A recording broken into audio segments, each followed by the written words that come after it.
मैं आपको अपनी ज़िंदगी के बीते हुए कल के बारे में एक छोटी सी स्टोरी बता रहा हूँ जिसको आप आपकी ज़िंदगी में यूज़ कर सकते हैं।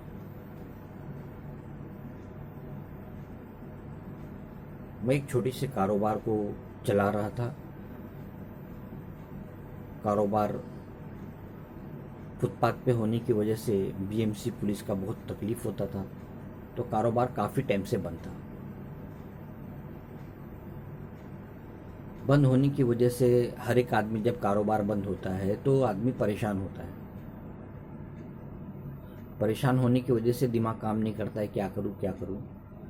तो उसमें एक पड़ोस में दोस्त थे जो बाकी टाइम आकर के वहाँ पे दुकान लगाते थे, और बाकी टाइम में वो मेले में अलग अलग जगह पर जा कर के बिजनेस करते थे। लेकिन उनकी जो आइटम थी वो सस्ती थी, प्लस मेले में बिकने जैसी थी। छोटे छोटे पर्स थे, लेडीज़ पर्स थे, जो 20 रुपये से लेकर के 50-100 रुपये तक के बिकते थे। तो मेलों में बहुत अच्छी बिकती है। तो उन्होंने कहा कि आखिर आप बैठ करके यूं ही टाइम बर्बाद कर रहे हो, चलो कोशिश करके देखो, मैं जा रहा हूँ मेले में, चलो मेरे साथ। और मेले में अपने जो आपके बच्चे के कपड़े हैं उनसे लेके चलो, देखते हैं कुछ अगर वहाँ बिकता है तो आपके लिए बेहतर है। मैं अंधेरी से उसे थाने तक का लेके गया।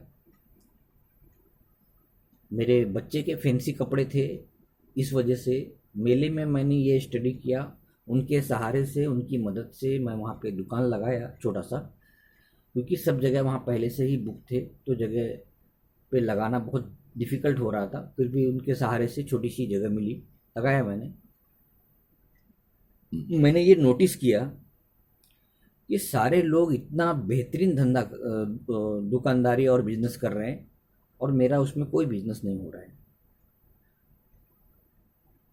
तो ये नोटिस किया कि वो लोग, सारे लोग जो भी बिजनेस कर रहे हैं, उनको मेले की स्टडी है। मेले में किस तरीके से बिजनेस किया जाता है और मेले में क्या बिकता है, ये उन लोगों ने पूरी की पूरी जानकारी है। होने की वजह से वो लोग जो मेले में बेच रहे हैं वो मेले में बिक रहा है। मेरा मेले का आइटम ना होने की वजह से बिक नहीं रहा है, और मैंने मेले की कोई जानकारी नहीं ली कि मेले में बिकता क्या है और वहाँ पे किस तरीके की ग्राहकी आती है। हाई रेंज में, मीडियम रेंज में और लो रेंज में। मुश्किल से मुश्किल मैं 2 से 3 पीस बेचा, और उसे मैंने फिर उठा करके घर पे लाया। उसमें जो मेरी माल को थाने से घर पे लाने तक में जो थकान और तकलीफ महसूस हुई, उससे मैंने एक चीज़ सीख लिया कि मैं कारोबार ऐसा करूँगा जिसमें लोग मेरे पास आएँ और मुझसे लेकर के जाएं। मैं लोगों के पास नहीं जाऊँगा,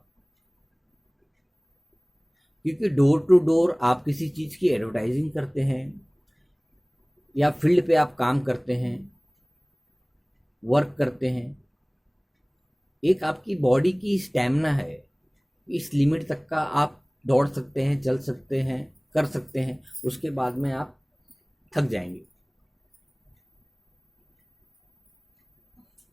आज मैं कपड़े का कारोबारी हूँ, कपड़े का बिजनेस करता हूँ।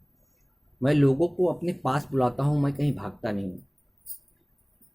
तो इसी तरीके से मैं आपको एक इस बिजनेस के, इस नॉलेज के जरिए से आपके सामने एक बात रखना चाहता हूँ कि जिस बिजनेस को भी आप करना चाहते हैं, उस बिजनेस के बारे में 100 नहीं, 100 से 200 बार आप सोचिए, समझिए, और कॉपी और पेन के सहारे से उसके हर एक प्रॉफिट एंड लॉस को पूरा का पूरा समझने की कोशिश कीजिए कि इस बिजनेस को अगर मैं करता हूं तो प्रॉफिट क्या है और लॉस क्या है, और इसका फ्यूचर क्या है। क्योंकि करेंगे तो गलती होगी, गलती होगी तो गलती सुधारने का मौका मिलेगा। आदमी हारता नहीं है, सीखता है, लॉस नहीं होता है। हर लॉस लॉस की बुनियाद प्रॉफिट होती है, लेकिन खोना तो पड़ेगा ही, खोगे तो पाओगे। तो आपको मैं ये बताना चाहता हूँ कि कोई भी बिजनेस हो, ज़्यादा से ज़्यादा कोशिश कीजिए। एज ए शॉपकीपर मैं आपको एडवाइस देता हूँ कि अगर आप बिज़नेस करना चाहते हैं और अपने बिज़नेस को ग्रोथ करना चाहते हैं, तो आप एक जगह पे बैठ करके ऑनलाइन में भी बिज़नेस को अपने आप को ग्रोथ कर सकते हैं, और कस्टमर आपके पास आ करके लेके जाए ये भी आप कर सकते हैं। आपको जो अच्छा लगे आप कर सकते हैं, लेकिन ये ध्यान रखिएगा कि बिजनेस की जानकारी होना बहुत ज़रूरी है। और हर वक्त में आपको लॉस और प्रॉफिट, आदमी को प्रॉफिट ज़्यादा दिखता है, लॉस कम। अगर लॉस हुआ तो मैं कैसे उसको एडजस्ट करूँगा, ये जानना बहुत ज़रूरी है और समझना ज़रूरी है।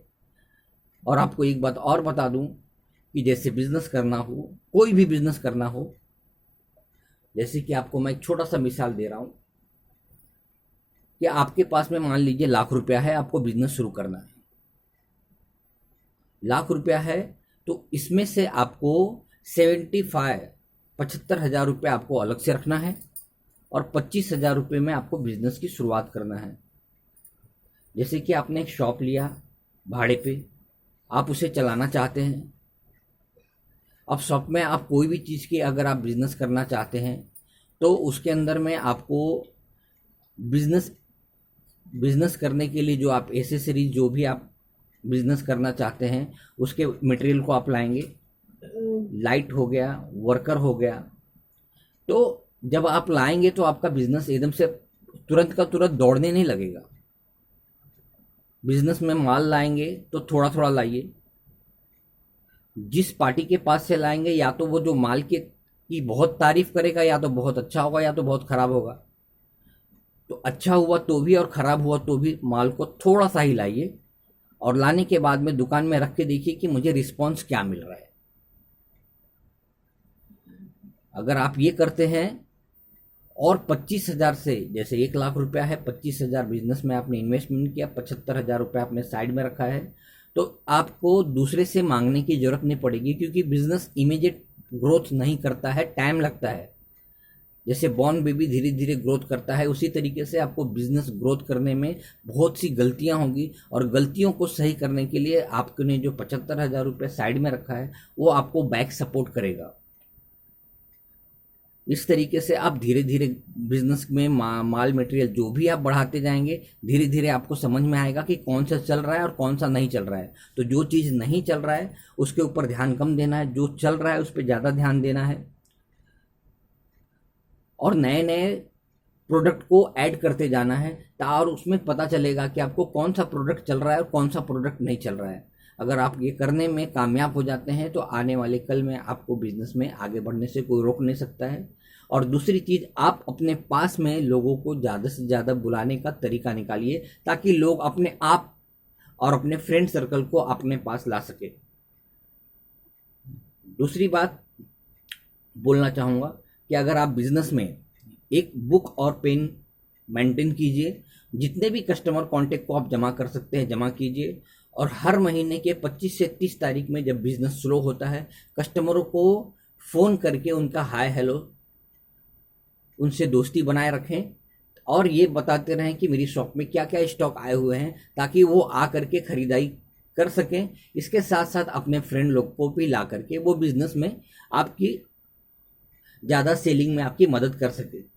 अगर मेरी बातें अच्छी लग रही हो तो लाइक कीजिएगा, सब्सक्राइब कीजिएगा और बेल आइकन को दबाइएगा, और जो भी आपके कमेंट्स है वो लिख के भेजिएगा। इसके ऊपर में मैं आपको अपना ईमेल आईडी दे दूंगा, वो आप उसके ज़रिए से आप लिख के भेजिए। जो भी होगा अच्छा ही होगा, और आने वाले कल में जो मेरे साथ होगा एज द पॉजिटिव, जो भी होगा अच्छा होगा, और आपके ज़िंदगी में भी जो भी होगा सब अच्छा होगा। बस उसे खराब और अच्छे बात की जगह पे आपको हर चीज़ को अच्छा लेना है, खराब को भी अच्छा लेना है और अच्छे को भी अच्छा लेना है। ये अगर आपके अंदर में पॉजिटिव आ जाती है तो आप जो भी करना चाहते हैं आपको हर एक चीज़ में सक्सेस मिलेगी। शुक्रिया।